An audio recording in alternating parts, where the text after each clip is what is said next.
श्री शिवाय नमस्तुभ्यम। हर हर महादेव। जय भोलेनाथ की आप सभी भक्तजनों का हार्दिक अभिनंदन करती हूँ अपने YouTube चैनल पर। आप सभी भक्तजनों पर माता पार्वती और भोलेनाथ की कृपा बनी रहे। तो दोस्तों चलिए प्रारंभ करते हैं शिव महापुराण की पावन कथा का। इसमें वर्णन किया गया है कि किस प्रकार मैना ने भगवान शिव भोलेनाथ का परिचय किया और उनके रूप को देखकर संतोष का अनुभव किया।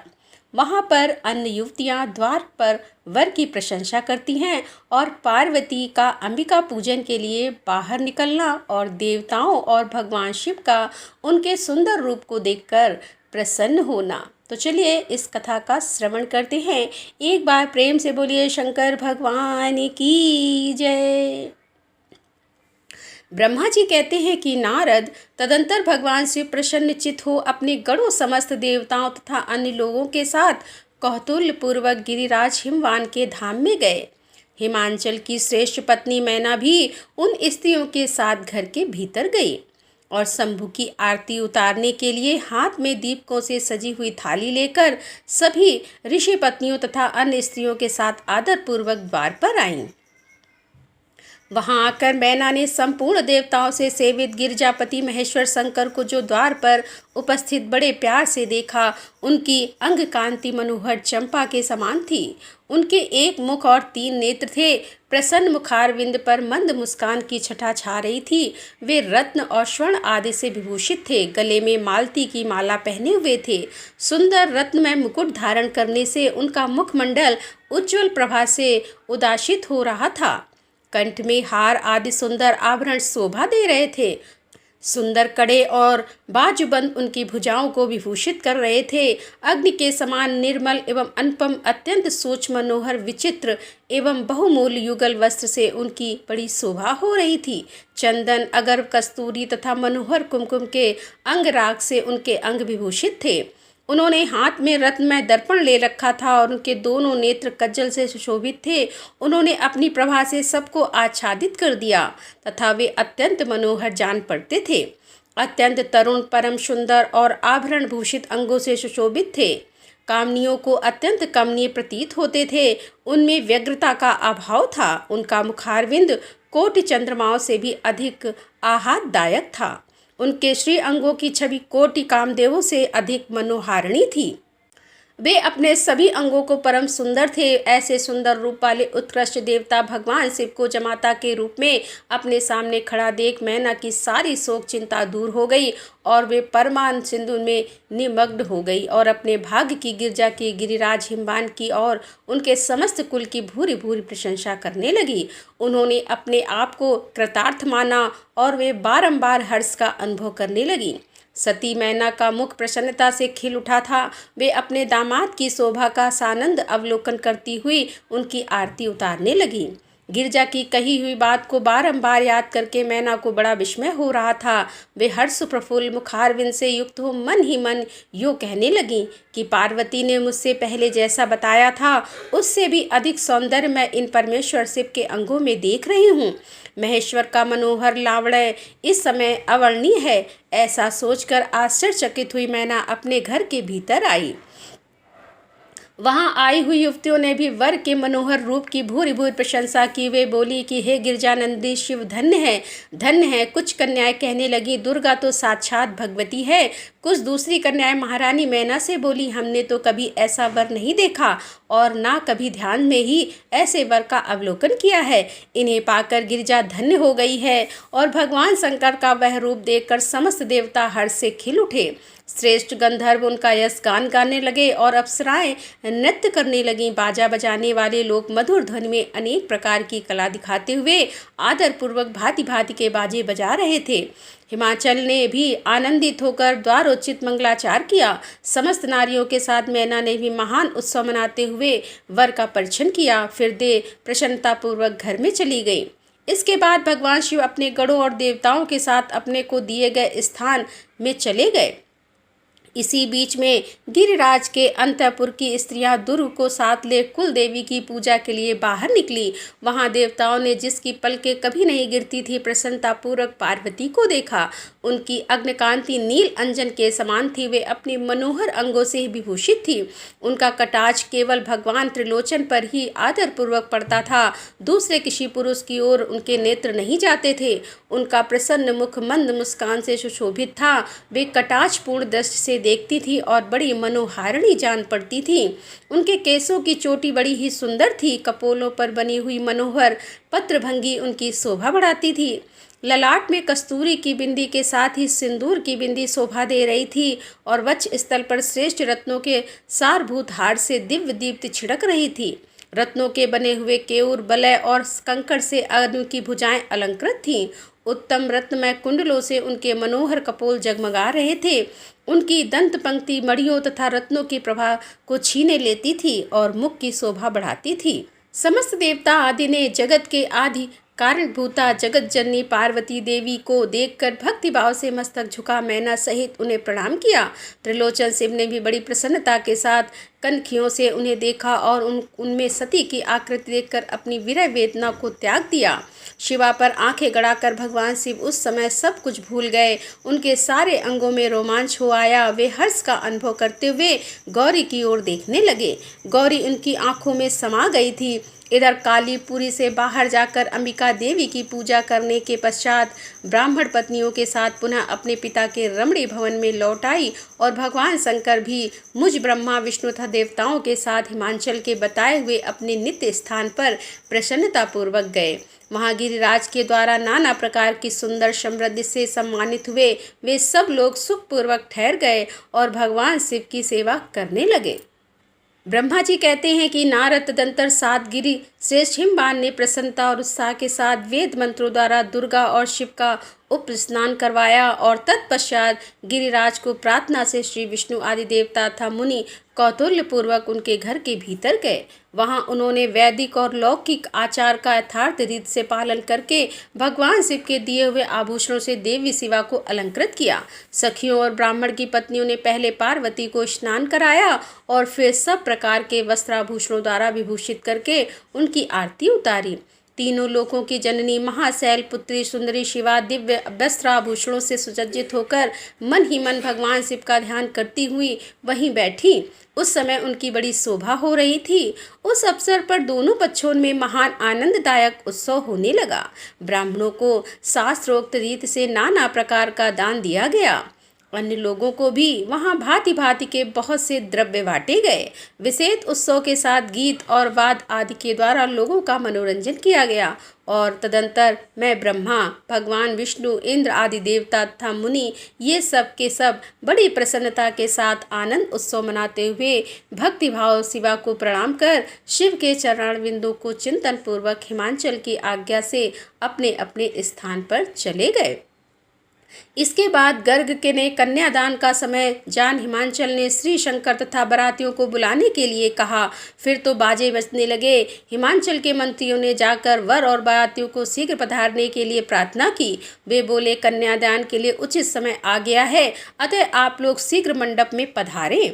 तदंतर भगवान शिव को सुंदर वस्त्राभूषण से सुसज्जित करके वृषभ की पीठ पर बिठाया गया और जय बोलते हुए सब लोग चले। भगवान शंकर को आगे करके बाजे बजाते और कौतुक करते हुए सब बराती हिमालय के घर को गए और हिमालय के भेजे हुए ब्राह्मण तथा श्रेष्ठ पर्वत कौतूहल पूर्वक शंभु के आगे आगे चलते थे। भगवान के मस्तक पर बहुत बड़ा छत्र तना हुआ था। सब ओर से उन्हें चंचर डुबाया हो जाता था तथा वे महेश्वर चंदोए के नीचे होकर चलते थे। मैं विष्णु इंद्र और लोकपाल आगे रहकर उत्तम शोभा से सुशोभित हो रहे थे और उस महान उत्सव के समय शंख भेरी भटय आनक और गोमुख आदि बाजे बारंबार बज रहे थे। इन सबके साथ जगत के एकमात्र जीव बंधु भगवान शिव परमेश्वरों चित्त तेज से संपन्न हो यात्रा कर रहे थे।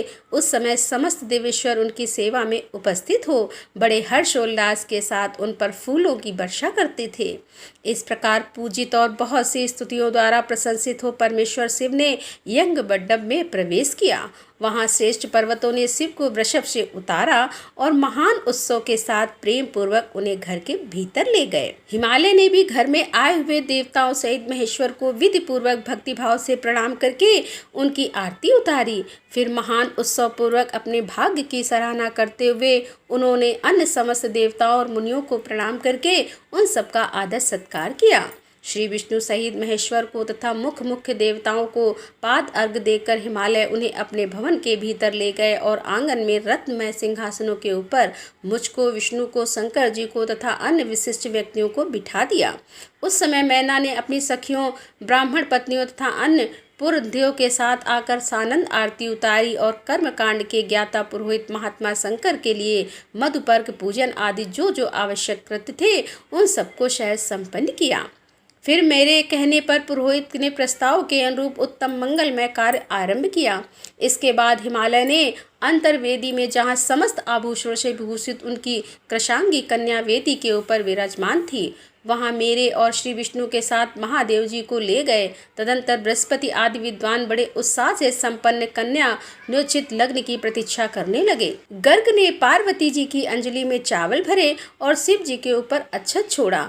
परम उदार सम्मुखी पार्वती ने दही, अक्षत, कुश और जल से वहां रुद्रदेव का पूजन किया, जिनके लिए शिवा ने बड़ी भारी तपस्या की थी। उन भगवान शिव को बड़े प्रेम से देखती हुई वे वहां अत्यंत शोभा पा रही थी। फिर मेरे और गर्गादि मुनियों के कहने से शंभु लोकाचारवश शिवा का पूजन किया।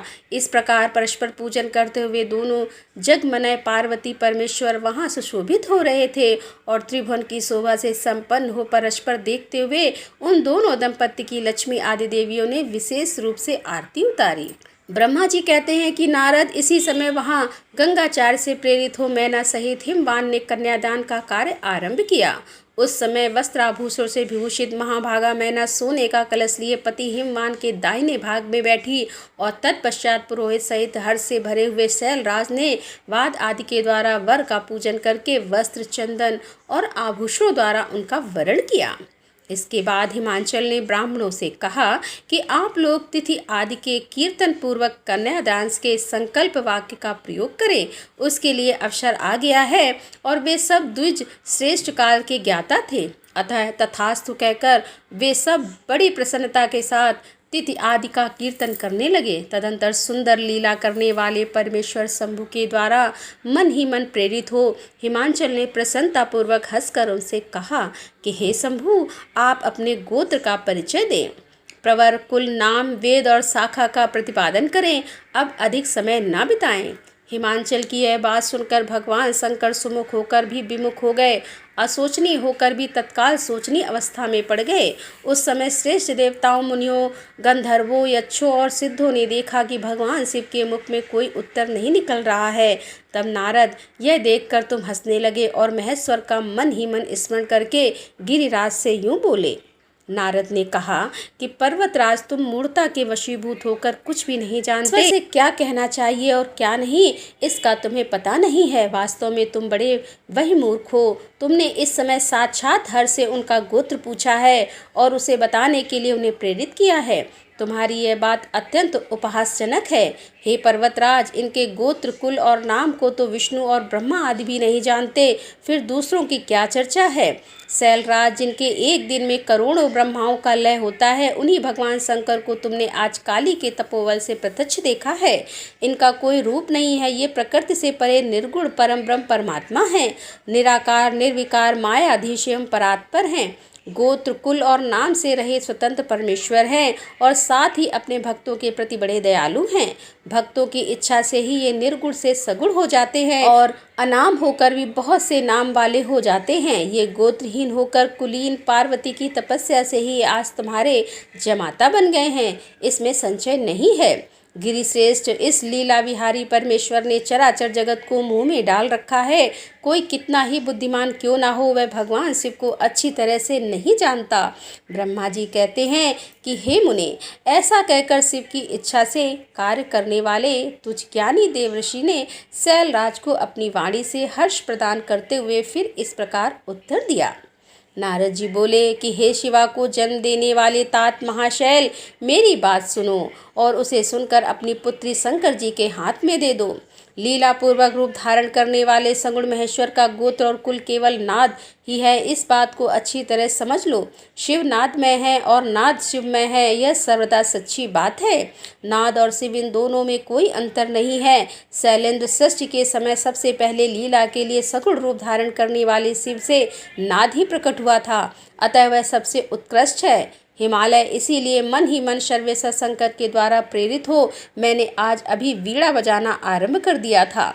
ब्रह्मा जी कहते हैं कि हे मुने, तुम्हारी यह बात सुनकर गिरिराज हिमालय को संतोष प्राप्त हुआ और उनके मन का सारा विस्मय जाता रहा।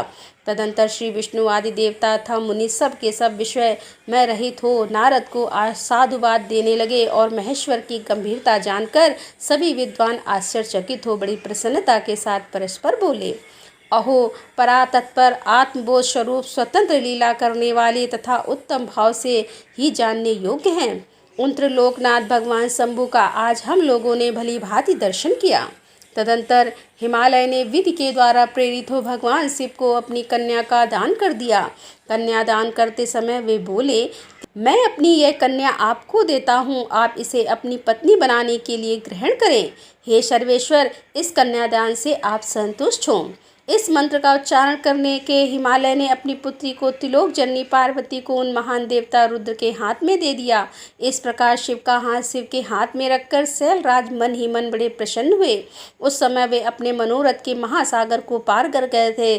परमेश्वर महादेव जी ने प्रसन्न हो वेद मंत्र से उच्चारण पूर्वक गिरजा के कर कमल को शीघ्र अपने हाथ में ले लिया और मुने लोकाचार के पालन की आवश्यकता को दिखाते हुए उन भगवान शंकर ने पृथ्वी का स्पर्श करके विवाह में कन्या प्रतिग्रह के पश्चात वर इस कामास्त्र का पाठ करता है इत्यादि रूप से काम संबंधी मंत्र का पाठ किया।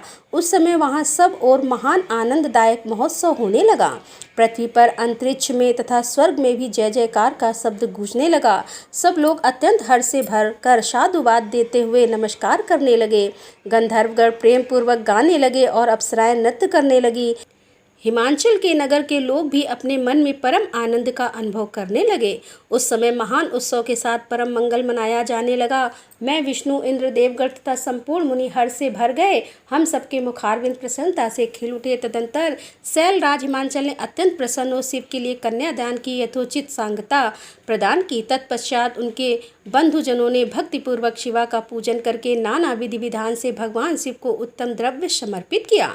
हिमालय ने दहेज में अनेक प्रकार के दिव्य रत्न पात्र एवं 1 लाख सुसज्जित गौवें, 1 लाख सजे सजाए घोड़े, करोड़ हाथी और उतने ही स्वर्ण जड़ित रथ आदि वस्तुएं दी। इस प्रकार परमात्मा शिव को विधि पूर्वक अपनी पुत्री कल्याणमयी पार्वती का दान करके हिमालय कृतार्थ हो गए। इसके बाद शैलराज ने यजुर्वेद की माध्यमंदिनी शाखा में वर्णित स्रोत के द्वारा दोनों हाथ जोड़ प्रसन्नता पूर्वक उत्तम वाणी में परमेश्वर शिव की स्तुति की। तत्पश्चात वेदवेता हिमांचल के आज्ञा देने पर मुनियों ने बड़े उत्साह के साथ शिवा के सिर पर अभिषेक किया और महादेव जी का नाम लेकर उस अभिषेक की विधि पूरी की। हे मुने, उस समय बड़ा आनंददायक महोत्सव हो रहा था। ब्रह्मा जी कहते हैं कि नारद तदंतर मेरी आज्ञा पाकर महेश्वर ने ब्राह्मणों द्वारा अग्नि की स्थापना करवाई और पार्वती को अपने आगे बिठाकर वहां ऋग्वेद, यजुर्वेद तथा सामवेद के मंत्रों द्वारा अग्नि में आहुतियां दी। तात उस समय काली के भाई मैनाक ने लावा की अंजलि दी और काली तथा शिव दोनों ने आहुति देकर लोकाचार का आश्रय ले प्रसन्नता पूर्वक अग्निदेव की परिक्रमा की। नारद तदंतर शिव की आज्ञा से मुनियों सहित मैंने शिवा और शिव विवाह का शेष कार्य प्रसन्नता पूर्वक पूरा किया। फिर उन दोनों दंपति के मस्तक का अभिषेक हुआ और ब्राह्मणों ने उन्हें आदर पूर्वक ध्रुव का दर्शन कराया और तत्पश्चात हृदय लग्न का कार्य किया। फिर बड़े उत्साह के साथ स्वचित वाचन किया गया। इसके पश्चात ब्राह्मणों की आज्ञा से शिव ने शिवा के सिर में सिंदूर दान किया। उस समय गिरजानंदिनी उमा की शोभा अद्भुत और अवर्णीय हो गई। फिर ब्राह्मणों के आदेश से शिव दंपति एक आसन पर विराजमान हो भक्तों के चित्त को आनंद देने वाली उत्तम शोभा पाने लगे। हे मुने, तदंतर अद्भुत लीला करने वाले उन 9 दंपति ने मेरी आज्ञा पाकर अपने स्थान पर स्व प्रशासन किया। अग्नि में घी की आहुति देकर स्त्रुआ में अवशिष्ट घृत से प्रोक्षणी पात्र में डालने की विधि है। प्रत्येक आहुति में ऐसा किया जाता है। इस प्रकार विधि पूर्वक उस वैवाहिक यज्ञ के पूर्ण हो जाने पर भगवान शिव ने मुझ लोक सृष्टा ब्रह्मा को पूर्ण पात्र दिया। फिर शंभु ने आचार्य को गोदान किया और मंगलदायक जो बड़े बड़े दान बताए गए हैं वे भी सहज संपन्न किए। तत्पश्चात उन्होंने बहुत से ब्राह्मणों को पृथक पृथक 100-100 स्वर्ण मुद्राएं दी, करोड़ों रत्न दान किए और अनेक प्रकार के दिव्य बांटे। उस समय सब देवता तथा दूसरे दूसरे चराचर जीव मन में बड़े प्रसन्न हुए और जोर जोर से जय जयकार की ध्वनि होने लगी। सब और मांगलिक शब्द और गीत होने लगे। वाद्यों की मनोहर ध्वनि सबको आनंद बढ़ाने लगी। इसके बाद श्री विष्णु, मैं, देवता और ऋषि तथा अन्य सब लोग गिरिराज से आज्ञा ले बड़ी प्रसन्नता के साथ शीघ्र ही अपने अपने डेरे पे चले आए। उस समय हिमालय नगर की स्त्रियां आनंद में हो शिव और पार्वती को लेकर कोहबर में गई। वहां उन सब ने आदर पूर्वक वर वधु से लोकाचार का संपादन कराया। उस समय सब और परमानंददायक महान उत्सव छा रहा था। तदंतर वे स्त्रियां उन लोक कल्याणकारी दंपति को साथ लिए परम दिव्य वास भवन में गई और वहां से भी प्रसन्नता पूर्वक लोकाचार का संपादन किया।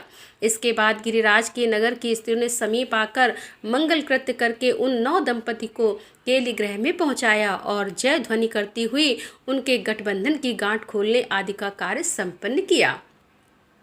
उस समय उन नूतन दंपति को देखने के लिए 16 दिव्य नारियां बड़े आदर के साथ शीघ्रता पूर्वक वहां आईं।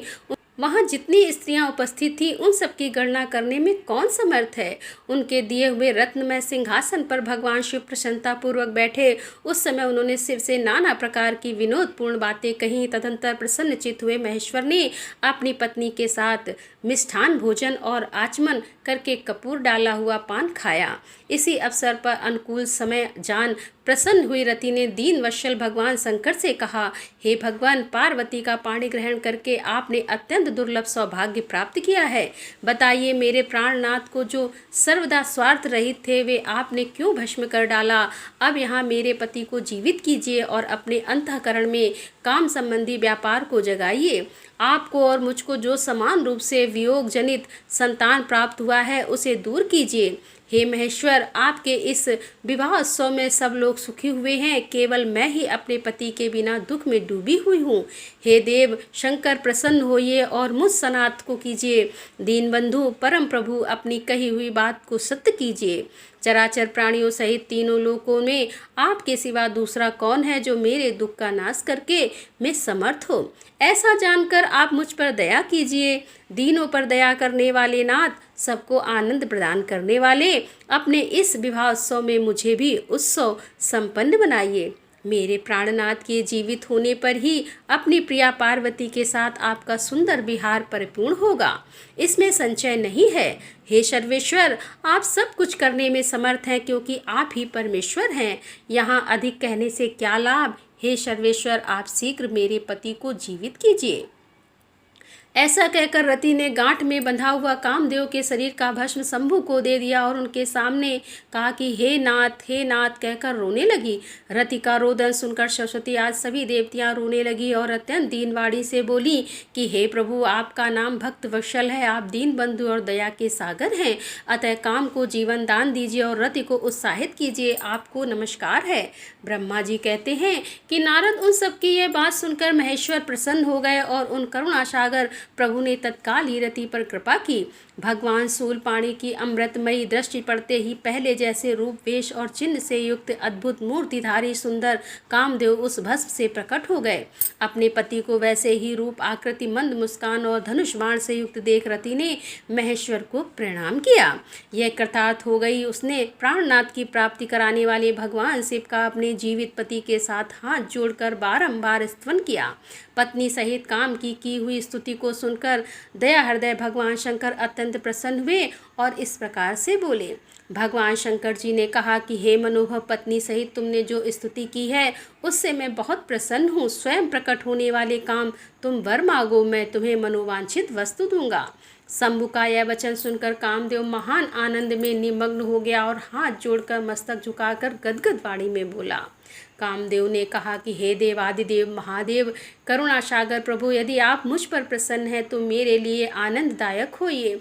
हे प्रभु, पूर्व काल में मैंने जो अपराध किया था उसे क्षमा कीजिए, स्वजनों के प्रति परम और अपने चरणों की भक्ति दीजिए। कामदेव का यह कथन सुनकर परमेश्वर से प्रसन्न थे, बोले बहुत अच्छा। इसके बाद उन करुणानिधि ने हंसकर कहा कि हे महामते कामदेव, मैं तुम पर प्रसन्न हूँ। तुम अपने मन से भय को निकाल दो, भगवान विष्णु के पास जाओ और इस घर से बाहर ही रहो। तदंतर काम शिव जी को प्रणाम करके बाहर आ गया। विष्णु आदि देवताओं ने उसे आशीर्वाद दिया। इसके बाद भगवान शंकर ने उस भास भवन में पार्वती को बाएं बिठाकर मिष्ठान भोजन कराया और पार्वती ने भी प्रसन्नतापूर्वक उनका मुंह मीठा किया। तदंतर वहां लोकाचार का पालन करते हुए आवश्यक कृत्य करके मैना और हिमवान की आज्ञा ले भगवान शिव जनवासे में चले गए। हे मुने, उस समय महान उत्सव हुआ और वेद मंत्रों की ध्वनि होने लगी। लोग चारों प्रकार के बाजे बजाने लगे। जनवासे में अपने स्थान पर पहुंचकर शिव ने लोकाचारवश मुनियों को प्रणाम किया और श्री हरि को और मुझे भी मस्तक झुकाया। फिर सब देवता आदि ने उनकी वंदना की। उस समय वहां जय जयकार नमस्कार तथा समस्त विघ्नों का विनाश करने वाले शुभदायिनी वेद ध्वनि भी होने लगी। इसके बाद मैंने भगवान विष्णु ने तथा इंद्र ऋषि और सिद्ध आदि ने भी शंकर जी की स्तुति की। हे गिरजा नायक महेश्वर की स्तुति करके वे विष्णु आदि देवता प्रसन्नतापूर्वक इनकी यथोचित सेवा में लग गए और तत्पश्चात लीला पूर्वक शरीर धारण करने वाले महेश्वर शंभु ने उन सबको सम्मान दिया। फिर उन परमेश्वर की आज्ञा पाकर वे विष्णु आदि देवता अत्यंत प्रसन्न हो अपने अपने विश्राम स्थान को चले गए। तो दोस्तों, यहाँ पर इस कथा का समापन करते हुए इसके आगे की कथा लेकर हम आपके सामने फिर उपस्थित होंगे। तब तक के लिए हर हर महादेव, जय भोलेनाथ की।